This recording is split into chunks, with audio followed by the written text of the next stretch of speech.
ನಮಸ್ಕಾರ ವೀಕ್ಷಕರೇ, ನಾನು ಅಡ್ವೊಕೇಟ್ ಗೋಪಿನಾಥ್. ಇವತ್ತಿನ ಶೀರ್ಷಿಕೆಯನ್ನು ನೋಡಿರ್ಬೋದು. ಒಂಥರ ವಿಶೇಷವಾದ ಹಾಗೂ ತಮಾಷೆಯ ವಿಷಯ. ಸ್ವಲ್ಪ ಚೇಂಜ್ ಇರಲಿ ಅಂತ ಈ ವಿಷಯ ತೊಗೊಂಡು ಮಾತಾಡ್ತಾಯಿದ್ದೀನಿ. ನಿಮಗೆ ಹೆಸರೇ ಸೂಚಿಸೋಗೆ ನಿಮಗೆಲ್ಲ ಗೊತ್ತಾಗಿರ್ಬೋದು. ಕೋರ್ಟ್ ಬರ್ಡ್ ಯಾರನ್ನ ಆ ಥರ ಕರೀತಾರೆ ಅನ್ನೋದ್ರ ಬಗ್ಗೆ ನಿಮ್ಗೆ ಗೊತ್ತಿದೆ. ಯಾರನ್ನೋ ಒಬ್ಬರನ್ನ ಉದ್ದೇಶಿಸಿ ಕೋರ್ಟ್ ಬರ್ಡು ಯಾವಾಗಲೂ ಕೋರ್ಟಲ್ಲೇ ಇರ್ತಾನೆ ಅಂತ. ಇಷ್ಟು ನಿಮ್ಗೆ ಅರ್ಥವಾಗಿರುತ್ತೆ ಅಂದ್ಕೊಡ್ತೀನಿ. ಗೊತ್ತಾಯ್ತಾ?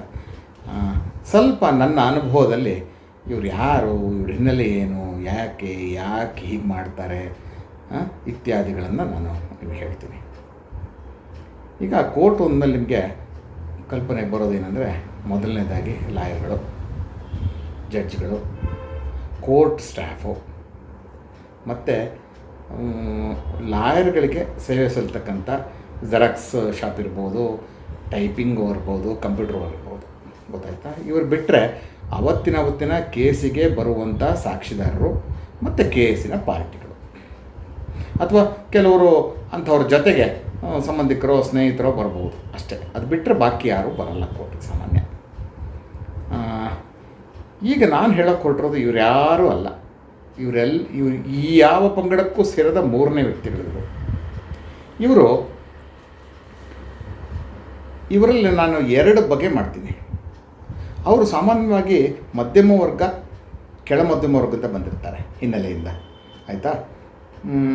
ಇವರು ನಿಮಗೆ ಜಿಲ್ಲಾ ಕೇಂದ್ರಗಳಲ್ಲಿ, ತಾಲೂಕು ಕೇಂದ್ರಗಳಲ್ಲಿ ಹೆಚ್ಚು ಕಾಣಸಿಗ್ತಾರೆ ಮತ್ತು ಗುರ್ತು ಹಿಡಿಬೋದು ಇವ್ರನ್ನ. ಈಗ ಬೆಂಗಳೂರಿನಂಥ ದೊಡ್ಡ ಊರುಗಳಲ್ಲಿ ಸ್ವಲ್ಪ ಕಷ್ಟ ಆಗ್ಬೋದು ಅಂತ, ಆದರೆ ಸೂಕ್ಷ್ಮ ಗಮನಿಸೋರಿಗೆ ಗೊತ್ತಾಗತ್ತೆ. ಆಯಿತಾ? ಇದರಲ್ಲಿ ಎರಡು ಬಗೆ ಇದೆ. ದಿನವೂ ಕೋರ್ಟಿಗೆ ಬರೋರು, ಅಥವಾ ಕೋರ್ಟಿಗೆ ಬರದಲ್ಲೇ ಕೋರ್ಟ್ ಬರ್ಡಾಗಿ ವ್ಯವಹಾರ ಮಾಡ್ತಕ್ಕಂಥ. ಈಗ ಮೊದಲನೇ ಪಂಗಡದ ಬಗ್ಗೆ ಮಾತಾಡ್ತೀನಿ ನಾನು. ಇವರು ಬೆಳಗ್ಗೆ ತಿಂಡಿ ತಿಂತಾರೋ ಬಿಡ್ತಾರೋ, ದೇವ್ರಿಗೆ ಕೈ ಮುಗಿತಾರೋ ಬಿಡ್ತಾರೋ, ಕೋರ್ಟಿನ ಮುಂದೆ ಹಾಜರಿರ್ತಾರೆ. ಅದೇನು ಕೆಲಸ ಇರಲ್ಲ, ಭಗವಂತನೇ ಬಲ್ಲ. ಕೋರ್ಟಲ್ಲೇ ಓಡಾಡ್ತಿರ್ತಾರೆ. ಆಮೇಲೆ ಇವರಿಗೆ ಬಹಳ ದಿನಗಳಿಂದ ಬರೋದರಿಂದ ಕೆಲವು ಲಾಯರ್ಗಳು ಪರಿಚಯ ಇರ್ತಾರೆ, ಜೂನಿಯರ್ ಲಾಯರ್ಗಳು ಎಸ್ಪೆಷಲಿ ಪರಿಚಯ ಇರ್ತಾರೆ, ಮತ್ತು ಕೋರ್ಟ್ ಡ್ಯೂಟಿಲಿರ್ತಕ್ಕಂಥ ಪೊಲೀಸ್ನವ್ರು ಪರಿಚಯ ಇರ್ತಾರೆ, ಕೋರ್ಟ್ ಸ್ಟಾಫನ್ನು ತಕ್ಕಮಟ್ಟಿಗೆ ಪರಿಚಯ ಮಾಡ್ಕೊಂಡಿರ್ತಾರೆ.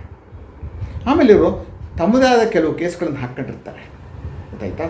ಆ ಕೇಸ್ಗಳು ಅವತ್ತಿರಲ್ಲ, ಅವ್ರು ಬರೋ ಇದ್ದಿದ್ದ ದಿವಸ ಬರೋ ಸಹಜ ಇದ್ದೇ ಇದೆ ಬಿಡಿ, ಇಲ್ಲದೇನೂ ಬರ್ತಾರೆ. ಅದೇ ಥರದ ಕೇಸು ಬೇರೆ ಯಾವ್ದಾರ ಆಫೀಸಲ್ಲಿ ಇದೆಯಾ, ಬೇರೆ ಯಾವ್ದಾರ ಇದ್ರ ಮೇಲೆ ಹಾಕಿದಾರಾ, ಅಥವಾ ತಾವು ಯಾರ ಮೇಲೆ ಕೇಸ್ ಹಾಕಿದ್ದೀವಿ ಅವ್ರದ್ದೇನಾರ ಕೇಸ್ ಇದೆಯಾ, ಇದನ್ನು ತನಿಖೆ ಮಾಡ್ತಿರ್ತಾರೆ. ಒಟ್ಟಲ್ಲಿ ಇವರು ನಿಮ್ಮ ಕೋರ್ಟಲ್ಲಿ, ಕೋರ್ಟ್ ಕಾರಿಡಾರಲ್ಲಿ, ಕೋರ್ಟ್ ಕ್ಯಾಂಟೀನಲ್ಲಿ, ಕೋರ್ಟ್ ಪಾರ್ಕಿಂಗ್ ಲಾಟಲ್ಲಿ ಎಲ್ಲೋ ಒಂದು ಕಡೆ ಸಿಗ್ತಾರೆ. ಇವರು ಕೆಲವರಂತೂ ಬೆಳಗಿಂದ ಸಾಯಂಕಾಲ ತನಕ ಕೋರ್ಟ್ ಹತ್ರ ಇರ್ತಾರೆ. ಯಾಕೆ ಇರಬೇಕು ಅವರು? ನನಗಂತೂ ಇದುವರೆಗೂ 40 ವರ್ಷದ ಅನುಭವದಲ್ಲಿ, ಸುಮಾರು 40 ವರ್ಷದ ಅನುಭವದಲ್ಲಿ ನನಗೆ ಇವತ್ತು ಅರ್ಥ ಆಗಿಲ್ಲ. ಆಮೇಲೆ ಕೆಲವರು ಇವರಲ್ಲಿ ಏನಾಗಿದೆ, ಸುಮ್ಮನೆ ಕೇಸ್ ಹಾಕೋದೇ ಇವರ ಉದ್ದೇಶ. ಏನಾರ ಒಂದು ಕೇಸ್ ಹಾಕ್ತಿರ್ತಾರೆ, ಒಂದು ಸಣ್ಣ ಪುಟ್ಟ ಅರ್ಜಿ ಹಾಕ್ಬಿಡೋದು, ಅದು ವಜಾ ಆಗುತ್ತೆ ಅಂತ ಗೊತ್ತಿದ್ರೋ ಹಾಕ್ಬಿಡೋದು. ಆಮೇಲೆ ಸುಮಾರಾಗಿ ರೀಸನಬಲ್ ಫೀಸ್ ತೊಗೊಳ್ತಾರೆ ಕೆಲವು. ಪಾಪ ನಮ್ಮ ಸ್ನೇಹಿತರು, ಗೊತ್ತಾಯ್ತಾ, ಅಂಥವ್ರ ಹತ್ರ ಹೋಗೋದು. ಗೊತ್ತಾಯ್ತಾ? ಜಾಸ್ತಿ ಫೀಸ್ ತಗೊಳ್ಳೋ ಹತ್ರ ಹೋಗಲ್ಲ ಇವರು. ಅಂಥವ್ರ ಹತ್ರ ಹಾಕ್ಬಿಟ್ಟು ಅವ್ರನ್ನ ಕಾಫಿ ಕುಡಿಸ್ಬಿಟ್ಟು ಅವ್ರು ತಾಜಾ ಮಾಡ್ಕೊಳ್ತಾರೆ. ಅವ್ರನ್ನ ತಾಜಾ ಮಾಡ್ಕೊಂಡು ಪಾಪ ಅವ್ರ ಮೂಲಕ ಕೇಸ್ ಹಾಕೋದು. ಇವ್ರು ತಗೊಂಡಿದ್ದ ತಪ್ಪಿಗೆ ಪಾಪ ಅವರು ಕೇಸ್ ನಡೆಸ್ಬೇಕು. ಮೊದಲು ಲಾಯರ್ಗಳು ಬೇಕು ಅನ್ಸುತ್ತೆ ಇವರಿಗೆ. ಕೊನೆಗೇನಾಗುತ್ತೆ, ಲಾಯರ್ ಇಲ್ದವರು ಅವರೇ ಎದ್ದು ಸಬ್ಮಿಷನ್ ಮಾಡೋಕ್ಕೆ ಶುರು ಮಾಡಿಬಿಡ್ತಾರೆ ಕೋರ್ಟಲ್ಲಿ, ಸ್ವಾಮಿ ಹಾಗೆ ಹೀಗೆ ಅಂತ. ಅಷ್ಟರ ಮಟ್ಟಿಗೆ ಅವರು ಎಜುಕೇಟ್ ಆಗಿಬಿಡ್ತಾರೆ. ಆಮೇಲೆ ತಾವು ಹಾಕಿರೋ ಕೇಸ್ಗಳ ಬಗ್ಗೆ ಸ್ವಲ್ಪ ಪೊಸಿಷನ್ ಆಫ್ ಲಾ ಮತ್ತು ಅರ್ಜಿಯಲ್ಲಿ ಏನು ಹೇಳಿದ್ದೀವಿ, ಏನು ಸಮಾಚಾರ, ಇವತ್ತು ಕಾನೂನೇನು ಹೇಳುತ್ತೆ, ಇದನ್ನೂ ಓದ್ಕೊಂಡ್ಬಿಟ್ಟಿರ್ತಾರೆ ಕೆಲವರು. ಕೋರ್ಟಲ್ಲಿ ನಾನು ಹೇಳ್ದಂಗೆ ಅವ್ರ ಕಡೆ ಲಾಯರು ಇಲ್ಲದೆ ಹೋದರೆ ಹೊತ್ತು ಯಾವುದೋ ಬೇರೆ, ಏನು ಎಲ್ಲ ಟೈಮ್ನಲ್ಲೂ ಒಂದೇ ಕೋರ್ಟಲ್ಲಿ ಕೂತ್ಕೊಳ್ಳೋಕ್ಕಾಗತ್ತಾ? ಯಾವುದೋ ಬೇರೆ ಕೋರ್ಟಲ್ಲಿ ಕೂತ್ಕೊಂಡಿರ್ತಾರೆ. ಕೇಸ್ ಕರೆದ ತಕ್ಷಣ ಹೇಳಿಯಪ್ಪ ಅಂತ ಹೇಳೋಗಿರ್ತಾರೆ. ಇವ್ರು ಹಂಗಲ್ಲ. ಕೇಸ್ ಕರೆದ ತಕ್ಷಣ ಇವರೇ ನಿಂತು ಭಾಷಣ ಮಾಡೋಕ್ಕೆ ಶುರು ಮಾಡಿಬಿಡ್ತಾರೆ, ಆರ್ಗ್ಯುಮೆಂಟ್ ಮಾಡೋಕ್ಕೆ ಶುರು ಮಾಡಿಬಿಡ್ತಾರೆ. ಅವಾಗ ಸಾಹೇಬ್ರು ಗೊತ್ತಿರುತ್ತಲ್ಲ, ದಿನ ಬರ್ತಾರೆ ಇವರು ಅಂತ, ನಿಮ್ಮ ಲಾಯರ್ನ ಕರ್ಕೊಂಬನಿಯಪ್ಪ ಅಂತಾರೆ. ಏನು ಸರ್ ನೀವು ಕರೆದ್ರು ಬರಲೇ ಇಲ್ಲ ಅಂತ ಲಾಯರ್ಗೆ ಜೋರು ಮಾಡ್ತಾರೆ ಕೆಲವರು. ಗೊತ್ತಾಯ್ತಾ? ಇದು ಕೋರ್ಟ್ ಬರ್ಡು. ಆಮೇಲೆ ಇವರು ಯಾರೋ ಲಾಯರ್ಗಳು ಮಾತಾಡ್ತಾ ನಿಂತಿರ್ತಾರೆ, ಅವ್ರ ಹತ್ರ ಹೋಗಿ ನಿಂತ್ಕೊಳ್ಳೋದು, ಅವ್ರ ಮಾತು ಕೇಳಿಸ್ಕೊಳ್ಳೋದು. ಅಡ್ವೊಕೇಟ್ ಅಸೋಸಿಯೇಷನಲ್ಲಿ 4-5 ಜನ ಲಾಯರ್ಗಳು ಕೂತ್ಕೊಂಡು ಏನೋ ಮಾತಾಡ್ತಿರ್ತಾರೆ, ಇವರಲ್ಲಿ ಕೂತ್ಕೊಂಡು ಮಾತಾಡೋಕ್ಕೆ ಶುರು ಮಾಡೋದು, ಕೇಳಿಸ್ಕೊಳ್ಳೋಕೆ ಶುರು ಮಾಡೋದು. ಆಮೇಲೆ ತಮ್ಮ ಕೇಸ್ ಇಲ್ಲದಿದ್ದಾಗಲೂ ಯಾವುದೋ ಒಂದು ಕೋರ್ಟ್ ಹಾಲ್ ಕೂತ್ಕೊಂಡು ಅಲ್ಲಿ ನಡೆಯುವಂಥ ಆರ್ಗ್ಯುಮೆಂಟೋ ಅಥವಾ ಎವಿಡೆನ್ಸನ್ನು ನೋಡ್ತಾ ನೋಡ್ತಾ ಕೂತ್ಕೊಳ್ಳೋದು.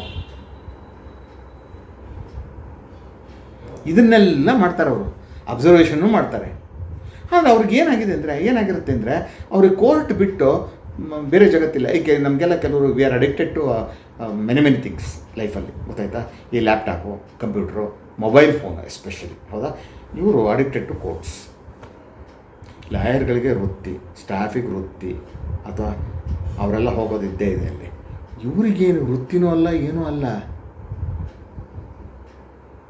ಮತ್ತು ಇವರು ಹೋಗ್ತಾ ಏನಾಗುತ್ತೆ ಅಂದರೆ ಯಾವ ಕೇಸ್ ಯಾವ ಕೋರ್ಟಲ್ಲಿ ಹಾಕಬೇಕು, ಅದಕ್ಕೆ ಕೋರ್ಟ್ ಫೀ ಎಷ್ಟು, ಯಾವ ಲಾಯರ್ ಯಾವ ಕೇಸಲ್ಲಿ ಎಕ್ಸ್ಪರ್ಟ್ ಇರ್ತಾರೆ ಅಂಥೇಳಿ ಯಾವುದಾರ ಕೇಸ್ಗಳನ್ನು ತಂದು ಕೊಡೋಕ್ಕೆ ಶುರು ಮಾಡ್ತಾರೆ ಲಾಯರ್ಗಳಿಗೆ. ಈ ಕೆಲಸನೂ ಮಾಡೋಕ್ಕೆ ಶುರು ಮಾಡ್ತಾರೆ. ಆಮೇಲೆ ಯಾವುದೋ ಬುಕ್ಸನ್ನು ರೆಫರ್ ಮಾಡೋಕ್ಕೆ ಶುರು ಮಾಡ್ತಾರೆ. ಸರ್ ಈ ಬುಕ್ ಚೆನ್ನಾಗಿದೆ ಸರ್, ಅದು ನೋಡಿ ಸರ್ ಕಾಮೆಂಟ್ರಿ, ಈ ವಿಷಯದ ಬಗ್ಗೆ ತುಂಬ ಚೆನ್ನಾಗಿದೆ ಸರ್, ಮೊನ್ನೆ ಅವ್ರ ಆಫೀಸಲ್ಲಿ ನೋಡಿದೆ ಸರ್ ಅಂತಾರೆ. ಇದು ಬುದ್ಧಿವಂತ ಕೋರ್ಟ್ ಬರ್ಡ್ಗಳ ಬಗ್ಗೆ ನಾವು ಮಾತಾಡ್ತಾ ಇರೋದು.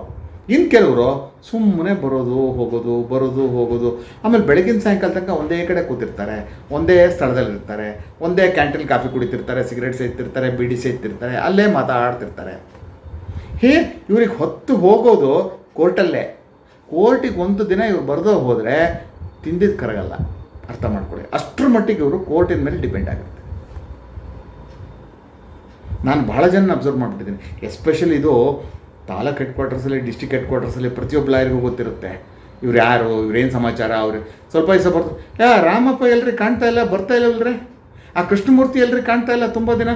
ಇಷ್ಟರ ಮಟ್ಟಿಗೆ ಅವಿನಾಭಾವ ಸಂಬಂಧ ಬೆಳೆಸ್ಕೊಂಡ್ಬಿಟ್ಟಿರ್ತಾರೆ ಲಾಯರ್ಗಳ ಜೊತೆ. ಅವರು ಕೇಸ್ ಇಲ್ದವರು ಬರ್ತಾರೆ, ಕೇಸ್ ಇದ್ದರೂ ಬರ್ತಾರೆ, ಆಯಿತಾ? ಇನ್ನು ಎರಡನೇ ಥರದ ಇವರು ಮನೇಲಿ ಕೂತ್ಕೊಂಡು ಅಂತ ಹೇಳಿದ್ನಲ್ಲ, ಅವ್ರು ಬೇರೆ ಥರ. ಅವ್ರು ಕೋರ್ಟಿಗೆ ಬರಲ್ಲ, ಆದರೆ ಕೋರ್ಟ್ ಬರ್ಡ್ಗಳು. ಅವರು ಒಂದಲ್ಲ ಒಂದು ಕೇಸ್ ಹಾಕ್ತಾನೆ ಇರಬೇಕು. ಇಲ್ಲ ಕಾರ್ಪೊರೇಷನ್ ಮೇಲೆ ಹಾಕಬೇಕು, ಇಲ್ಲ ಮುನ್ಸಿಪಾಲ್ಟಿ ಮೇಲೆ ಹಾಕಬೇಕು, ಇಲ್ಲ ಗೌರ್ಮೆಂಟ್ ಮೇಲೆ ಏನೋ ಒಂದು ಹಾಕಬೇಕು, ಇಲ್ಲ ಅವ್ರ ಮನೆ ಹತ್ರ ಅವ್ರು ಕಂಡಿರ್ತಾರಲ್ಲ ಯಾರ್ದೋ ಮೇಲೆ ಆಗಲ್ವಲ್ಲ ಅವ್ರ ಮೇಲೆ ಒಂದು ಕೇಸ್ ಹಾಕಬೇಕು. ಏನೋ ಒಂದು ಕೇಸು, ಕ್ರಿಮಿನಲ್ ಕೇಸೋ ಸಿವಿಲ್ ಕೇಸೋ ಏನೋ ಒಂದು ಹಾಕ್ತಿರ್ಬೇಕು. ಅಥವಾ ನಾಟ್ ಮೇಂಟೈನಬಲ್ ಕಂಡ್ರೆ ಇದು ಅಂದರು ನಿಲ್ಲರಪ್ಪ, ಕೋರ್ಟಲ್ಲಿದೋ ಕಾನೂನಲ್ಲಿ ಅವಕಾಶ ಇಲ್ಲ ಹಾಕಿ ಸರ್ ನೋಡೋಣ, ಈ ಥರದ ಕೇಸು ಹಾಕ್ತಾರೆ. ಆಮೇಲೆ ಕೆಲವರು ನಿಸ್ಸೀಮ್ರು ಪಬ್ಲಿಕ್ ಇಂಟ್ರೆಸ್ಟ್ ಲಿಟಿಗೇಷನ್, ಸಾರ್ವಜನಿಕ ಹಿತಾಸಕ್ತಿ ಅರ್ಜಿ ದಾವಾನೂ ಹಾಕ್ತಾರೆ. ಹೈಕೋರ್ಟಲ್ಲಿ ರಿಟ್ ಪಿಟಿಷನ್ನು ಹಾಕ್ತಾರೆ.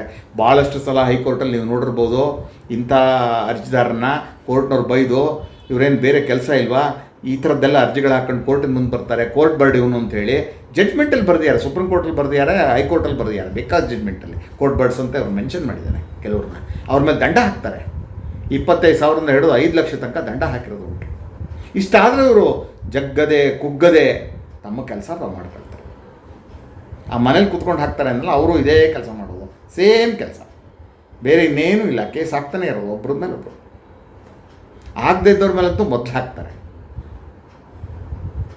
ಆಮೇಲೆ ಇವರು ಏನಂದರೆ ಈ ಲಾಯರ್ಗಳನ್ನು ಅನುಮಾನ ಪಡೋದು ಜಾಸ್ತಿ. ಇವರು ತಮ್ಮ ಲಾಯರ್ಗಳ ಮೇಲೆ ಅನುಮಾನ, ತಮ್ಮ ಲಾಯರ್ಗಳ ಮೇಲೆ ಗೂಢಚರ್ಯೆ ಮಾಡೋದು, ಅವ್ರ ಆಫೀಸರ ಹೋಗೋದು, ನಿಂತ್ಕೊಳ್ಳೋದು, ಯಾರು ಬರ್ತಾರೆ ಯಾರು ಹೋಗ್ತಾರೆ ನೋಡೋದು, ಅದನ್ನೂ ಕೆಲವರು ಮಾಡ್ತಾರೆ.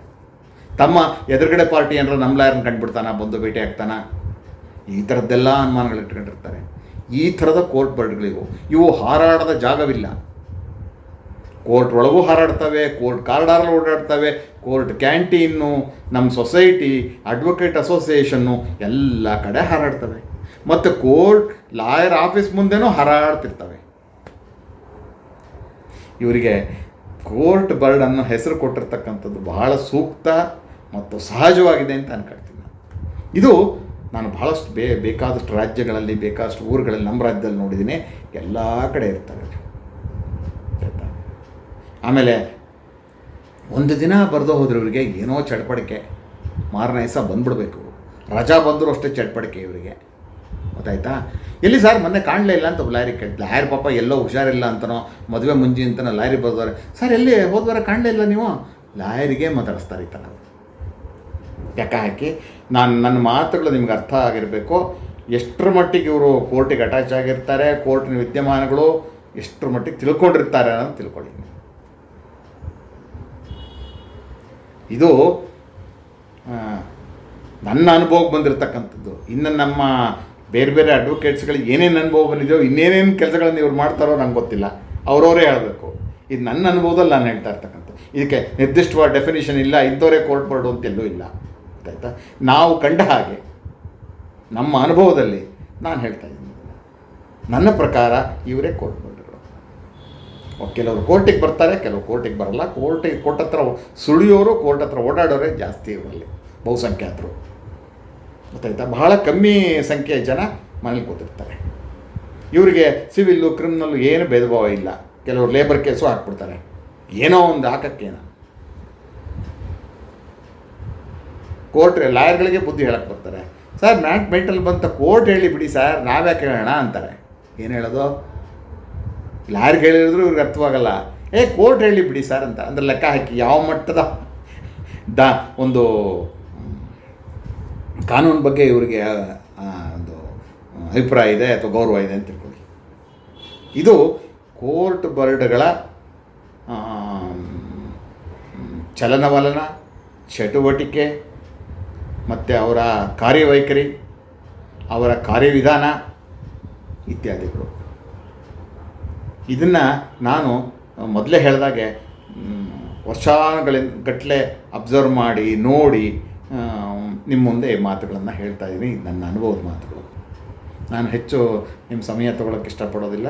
ಇದಿಷ್ಟು ಕೋರ್ಟ್ ಬರ್ಡ್ಗಳ ಬಗ್ಗೆ ನನ್ನ ಅನುಭವದ ಮಾತುಗಳು. ಇಷ್ಟವಾಗ್ಬೋದು, ನಿಮಗೊಂಥರ ಕುತೂಹಲದ ವಿಷಯ ಆಗ್ಬೋದು ಇದು ಅಂತ ಭಾವಿಸ್ತೀನಿ. ನನ್ನ ಈ ಚಾನಲ್ ಸಬ್ಸ್ಕ್ರೈಬ್ ಮಾಡಿ, ನನ್ನ ವಿಡಿಯೋನ ಲೈಕ್ ಮಾಡಿ, ಶೇರ್ ಮಾಡಿ ಅಂತ ಹೇಳ್ತಾ ಈ ಮಾತನ್ನು ಮುಗಿಸ್ತೀನಿ. ನಮಸ್ಕಾರ.